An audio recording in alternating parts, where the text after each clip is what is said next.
Hi everyone. +1 +2 CA foundation പഠിക്കാൻ തുടങ്ങിയാൽ എന്തൊക്കെയാണ് ബെനിഫിറ്റ്?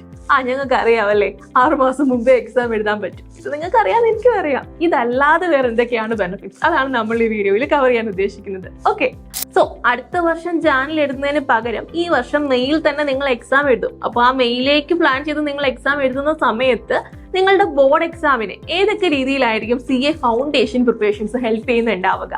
നമ്മളൊരു കൊമേഴ്സ് സ്റ്റുഡന്റ് ആണെന്നുണ്ടെങ്കിൽ നിങ്ങൾക്കറിയാം, അക്കൗണ്ടൻസി, ബിസിനസ് സ്റ്റഡീസ്, എക്കണോമിക്സ്, ഈ 3 പേപ്പറിലും കുറേ കോമൺ ആസ്പെക്ട്സുകൾ ഉണ്ടല്ലേ.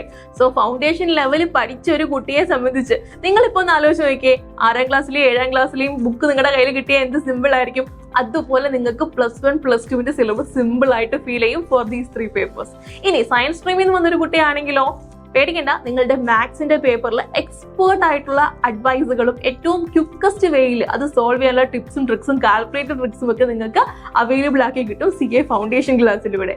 ഇനി ഒരു പ്രൊഫഷണൽ കോഴ്സ് നിങ്ങളെ ശരിക്കും ട്രെയിൻ ചെയ്യുന്നത് കുറെ കാര്യങ്ങൾ മഗ്അപ്പ് ചെയ്ത് പഠിക്കാനാണോ?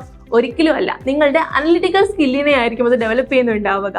സോ നോക്കിയേ, ആ ഒരു സ്കിൽ ഡെവലപ്മെന്റ് എത്രത്തോളം ഏർലി സ്റ്റേജിൽ നിങ്ങൾക്ക് സ്റ്റാർട്ട് ചെയ്യാൻ പറ്റുന്നു അത്രത്തോളം ഈസി ആയിരിക്കും. സോ 10th കഴിയുമ്പോൾ തന്നെ പ്രൊഫഷണലി ആവശ്യമുള്ള ഒരു അനലിറ്റിക്കൽ സ്കിൽ ഡെവലപ്മെന്റ് നിങ്ങളിൽ പോസിബിൾ ആയിട്ട് വരും if you are starting along with +1 +2. ഇനി നിങ്ങൾക്ക് +1 +2 പഠിക്കാൻ ഇല്ലാത്തൊരു സബ്ജക്റ്റും കൂടെ നിങ്ങൾ ഫൗണ്ടേഷനിൽ പഠിക്കും. ഏതാത്?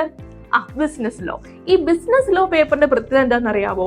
നിങ്ങൾക്ക് കുറെ ലീഗൽ ടെർമിനോളജീസ് പരിചയപ്പെട്ടെങ്കിൽ മാത്രമേ നിങ്ങൾക്ക് ആ പേപ്പർ അടിപൊളിയായിട്ട് ഇഷ്ടപ്പെട്ട് പഠിക്കാനും പ്രസന്റ് ചെയ്യാനും പറ്റുള്ളൂ.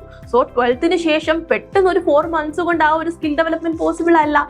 പകരം എന്ത് ചെയ്യാം, 10th കഴിഞ്ഞ് 11th 12th നിങ്ങൾ ഒരുപോലെ ലോ ക്ലാസ്സസ് കണ്ട് നിങ്ങൾ അറിയാതെ നിങ്ങളുടെ വൊക്കാബുലറിയുടെ പാർട്ടായിട്ട് ഈ ലീഗൽ ടേംസുകൾ മാറും. അതാണ് ലോങ് ഡ്യൂറേഷനിൽ ലോ പഠിക്കുന്നതുകൊണ്ടുള്ള ബെനിഫിറ്റ്. ഇനി നിങ്ങൾക്ക് മുന്നേ +1 +2 CA ഫൗണ്ടേഷൻ പഠിച്ച കുട്ടികൾ, അവർക്ക് ഏറ്റവും ബെനിഫിഷ്യൽ ആയി തോന്നിയെന്ന് പറഞ്ഞാൽ എന്താണെന്നറിയോ? ട്യൂഷൻ. ഈ +1 +2 കൂടെ നിങ്ങൾക്ക് കിട്ടുന്ന ബോർഡ് എക്സാം ട്യൂഷൻസ് അവരുടെ മാർക്കിൽ ഉണ്ടാക്കിയ ഇമ്പാക്ട്, ദാറ്റ് ഈസ് അടിപൊളി. ഇനിയും നിങ്ങളുടെ മനസ്സിൽ ചിലപ്പോൾ ഒരു സംശയം ഉണ്ടാവും, എന്നെ കൊണ്ട് ഈ മെയിൽ പഠിച്ചു തീർക്കാൻ പറ്റിയില്ലെങ്കിലോ ഒന്ന് ശ്രമിച്ചു നോക്കുന്നേ. പറ്റിയ 6 months സേവ് അല്ലേ. ഇനി പറ്റിയില്ലെങ്കിലോ ഒബിയസ്ലി നിങ്ങൾക്ക് ബോർഡ് എക്സാം ഒക്കെ അടുക്കുന്ന സമയമാകുമ്പോൾ ഡിസിഷൻ എടുക്കാം. പറ്റുന്നില്ല എന്നാ തോന്നുന്നെങ്കിൽ നിങ്ങൾക്ക് ഓഫ്ലൈൻ ബാച്ച് തന്നെ ജോയിൻ ചെയ്യാം. ഏപ്രിലിൽ തന്നെ ഓഫ്ലൈൻ ബാച്ച് സ്റ്റാർട്ട് ചെയ്യും. ബാച്ചിൽ ജോയിൻ ചെയ്യുക, നിങ്ങൾ ഇവിടെ അടച്ച ഫീസ് അവിടെ അഡ്ജസ്റ്റ് ചെയ്യുക, റെഗുലർ ആയിട്ട് പഠിച്ച് തന്നെ പാസ് ആവുകയും ചെയ്യാം. There is no money loss. Okay അല്ലേ?